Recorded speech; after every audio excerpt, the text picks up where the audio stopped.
당을 임신 초기에 바로 오셨을 때 진단하는 방법으로는 이제 당화혈색소를 검사를 해서 보통은 6.0 이하를 기준으로 보고, 또 그런 부분 때문에 오히려 좀 막 걱정해서 식사를 또 좀 잘 안 하거나 검사하기 전에 아예 오랫동안 뭐 금식을 하고 오는 분들이 계세요. 이런 게 좀 뭐 검사가 정확하게 나오는데 도움이 되나요? 그러니까 금식을 하신다고 해서 높아질 당이 떨어지는 것은 아니고, 식사를 하든 안 하든 상관없이, 그리고 하루 종일 꼭 아침에 검사를 해야 되는 것도 아니고 하루 종일 아무 시간에나 체크를 하는 걸로 돼 있어서 굳이 완전히 금식을 하고 오시면 안 되고, 나중에 또 얘기가 될 수 있긴 하지만 100g으로 해서 임신성 당뇨 진단을 하는 검사에 있어서도 사실은 그 검사는 이제 금식을 하고 와야 되는데, 금식 시간도 사실은 8시간 정도 금식을 하라고 권유를 하고 14시간 이상 금식을 하는 거는 사실 권유하지 않거든요. 그리고 대부분 이제 그런 100g은 진단검사에서 더 신경을 써서 오시는데, 그때도 며칠 운동을 열심히 해서 조절을 한다거나 아니면 식사를 계속 신경을 써서 조절을 한 상태로 오시라고 권유하지는 않거든요. 그러니까 일상생활 하듯이 하고 다 검사를 50g이든 100g을 하든 그렇게 검사를 하는 게 제대로 검사가 나왔다고 생각하시면 되죠. 네. 그러니까 이제 뭐 임신 전 당뇨로 진단받았던 분이나 아니면 임신성 당뇨의 고위험이 아니신 분들은 이게 어찌 보면 좀 자연스러운 변화로 올 수 있는 부분이기 때문에 그냥 자연스럽게 하고 오셔서 검사를 받으시는 게 사실은 더 나을 것 같습니다.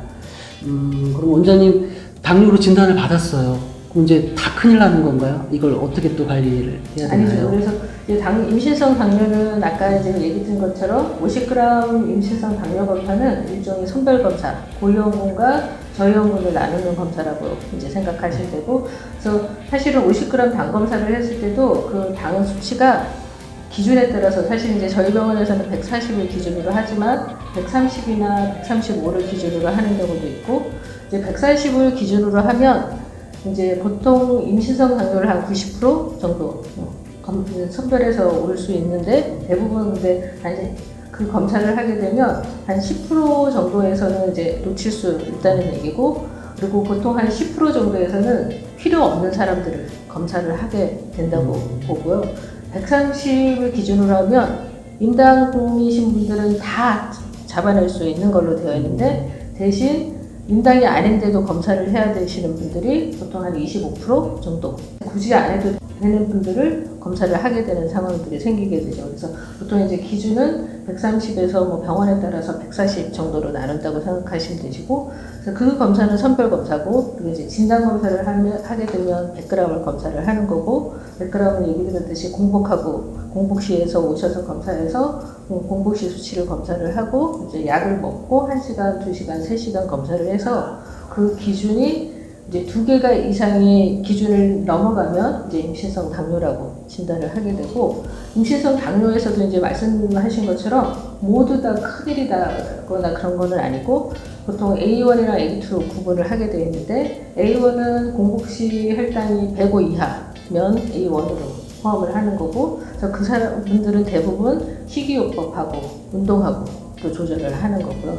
이제 보통 공복시 혈당이 105를 넘어가고 이제 2시간 혈당이 120을 넘어가면, 그러면 이제 그분들은 이제 A2에 포함이 되는 거고, 그분들은 그래서 이제 보통 식사나 운동만으로는 안 되니까 약물요법, 대부분 임신을 하시게 되면 경구혈당 강화제를 쓰지는 않으니까 인슐린을 써서 이제 조절을 하는 그룹으로 들어간다고 생각하면 되죠.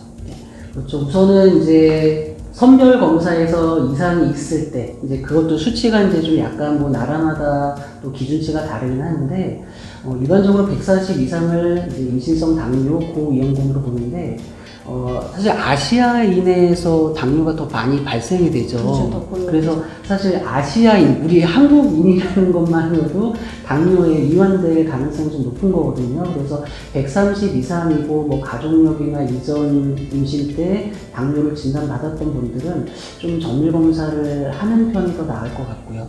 정확한 진단을 위해서. 그리고 저 같은 경우는 이제 좀 그 100g 이제 진단 검사에서 확진이 되면 뭐 바로 어떤 치료를 들어가는 게 아니라 이제 다 불편하시겠지만 이제 당 검사를 이제 자가 혈당 측정을 해서 수치가 이제 원장님께서 말씀하셨듯이 뭐 이제 공복 혈당이나 식후 혈당이 어떻게 조절되느냐에 따라서 식이 조절과 운동만으로도 이제 충분히 잘 관리할 수 있는 부분이 있지만 그러지 못한다라고 하면 인슐린을 써서 당 조절을 하는 게 오히려 이제 엄마 건강과 아기에게 특별한 문제가 안 생기니까 좀 너무 걱정 마시고 정확한 진단이 우선이다 라고 생각하시면 되겠죠. 보통 이제 당뇨를 내과 질환으로 알고 있는데 그러면 당뇨가 걸리면 다 이게 좀 내과로 또 전원해서 뭐 좀 관리하고 치료하고 그래야 될까요, 원장님? 당뇨는 내과 질환이죠.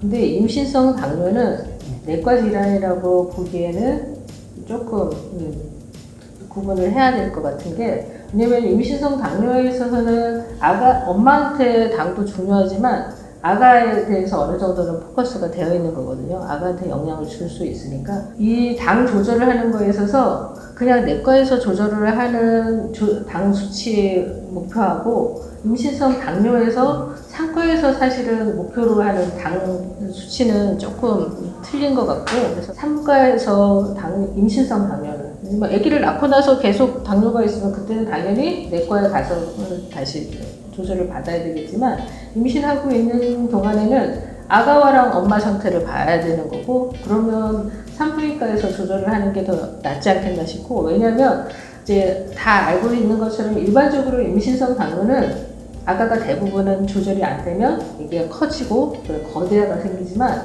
사실은 당뇨가 있으면서 다른 엄마한테 질환이 있는 경우, 뭐 임신성 당뇨되면 임신 정자관증이 생길 가능성이 더 많거든요. 그러니까 만약에 그런 문제가 겹치게 되면 사실 아기가 안 크거든요. 임신성 당뇨인데도 아기가 작으면 사실은 아기가 클 때보다 더 심각한 문제거든요. 근데 그런 아기랑 가치를 내과에서 사실은 볼 수가 없거든요. 그러니까 당에 대해서 조절을 하는 건 내과에서 잘하겠지만, 임산부와 아가에 대해서 조절을 하는 거는 산부인과 의사가 훨씬 더 잘 보겠죠. 그래서 저는 임신성 당뇨에 있어서는 그 조절을 하는 거에 있어서 상과 의사가 보는 게 맞지 않을까, 그런 생각을 하죠.